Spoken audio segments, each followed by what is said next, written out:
And after 9/11, Muslims across the United States spoke out against discrimination and racism they felt was directed toward them. But Islam has actually been attracting more and more Americans every day. RT's Priya Sridhar went to a mosque just outside of Washington, D.C. and found out why so many Americans have converted to their religion. Listen. It's the call to prayer, and it's answered by more than 1 billion Muslims all over the world, including Caitlin Billings, a 22-year-old American who was raised Christian. I converted last year, the first of Ramadan. My mother, she was afraid that I was going to marry someone who would beat me. She was crying a lot. She thought that I was betraying her by changing my religion to something that she didn't know about. Backtrack almost a decade ago to 9/11. Today, our fellow citizens, our way of life, our very freedom came under attack in a series of deliberate and deadly terrorist acts. President Bush waged a war on terror, targeting extremist Muslims who were labeled as terrorists. Many Americans, like Caitlin Billings, remember that time in the United States very well. I was 14 when September 11th happened, so I didn't really know what was going on, if that really was Islam. People said it was, so I believed it just like everybody else. But as Billings got older, she decided to find out for herself. And her investigation led her to the Mustafa Center, a mosque just outside of Washington, D.C. that has become a haven for many Americans like Billings who have found Allah. A new poll found that almost 40% of Americans believe that Muslims should carry identification cards. Despite that, 20,000 Americans every year decide to convert to Islam.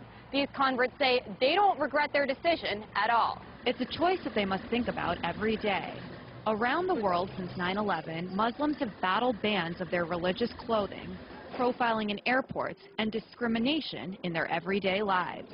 People that I knew since I was very small think that I've changed personalities because of this. They don't see past the scarf. They just see the fact that I've changed. After joining a class to learn more about Islam, Carl Dodge also decided to become a Muslim. One of the big jokes that I've always made is before I actually sat down in the class and opened my Quran, everything I knew about Islam I had learned from CNN, And a lot of people are like that. So, and there were some negative reactions. And when it comes to the mainstream media, the depiction of converts can be somewhat extreme. That Pakistani officials have arrested Adam Gaddan. This is the American-born spokesman for al-Qaeda. First, there was John Walker Lind, the Californian who converted, joined the Taliban, and ended up fighting with them in Afghanistan. And then more recently, it was Jihad Jain, the blonde-haired, blue-eyed convert who allegedly recruited people to wage violent jihad. And for many American Muslims like Dodge and Billings, the portrayal of converts is disturbing. It does upset me a little bit because there's a lot of preconceptions people have, and until I actually took the time to open a Quran and see what was written, that was my only impression of Islam, is what I had seen on TV. And in the United States, they say a culture of Islamophobia just doesn't make sense. It's a right to practice your religion. That's what this country was founded on. Not only, is it supposed to be that way here, this country was founded on those principles. That, people that started this country were fleeing religious persecution. I just had somebody ask me the other day, so are you against America now? And it's like, okay, I'm a U.S. veteran as well. I served in the U.S. Navy.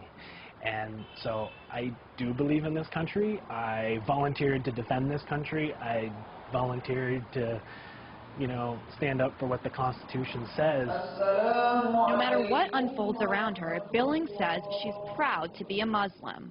If no one in the world wants to talk to me and be my friend, I still don't regret it. I am completely happy right now. Happier than I've ever been in my entire life. A happiness that might not make sense to those around her. Priya Sridhar, RT, Annandale, Virginia.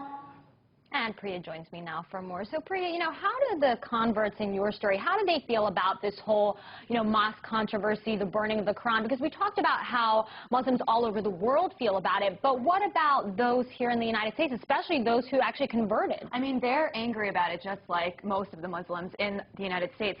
For them, converting to this religion, they had to change their lifestyles a lot. They pray 5 times a day, as you saw in my story. They wear headscarves. So for them, because of all these transitions, they have grown into a community where most of their friends and their family members, a lot of them have married Muslims as well.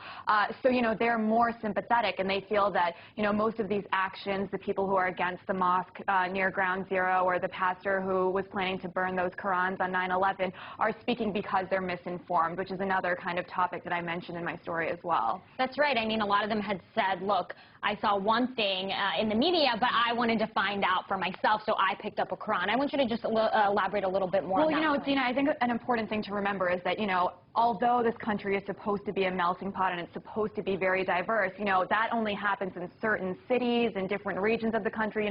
There are places in America where people literally have never met a Muslim person before, so their only kind of perceptions are shaped by the media and what they see on TV. It's just like the way people on the other side of the world have certain impressions of America because of what they see on TV. So for them, all they saw was these wars in the Middle East, these very extremist Muslim terrorist groups, and then, what the American media said about converts wasn't helpful as well. You saw Jihad Jinn, you saw Adam Gadon.